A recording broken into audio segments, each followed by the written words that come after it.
you're in a greenfield site like we are, and you can start from scratch, you build only what you need, only the precise tools that you need, doing what needs to be done to satisfy the customer, delivering excellence and not having any waste around that.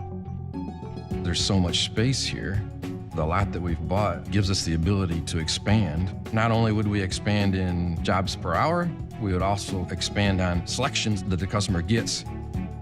We got to build the factory exactly how we wanted it, exactly what delivers to the customer, exactly the investment required to do that, and exactly the value that we deliver to the corporation. That greenfield strategy is the way to do that.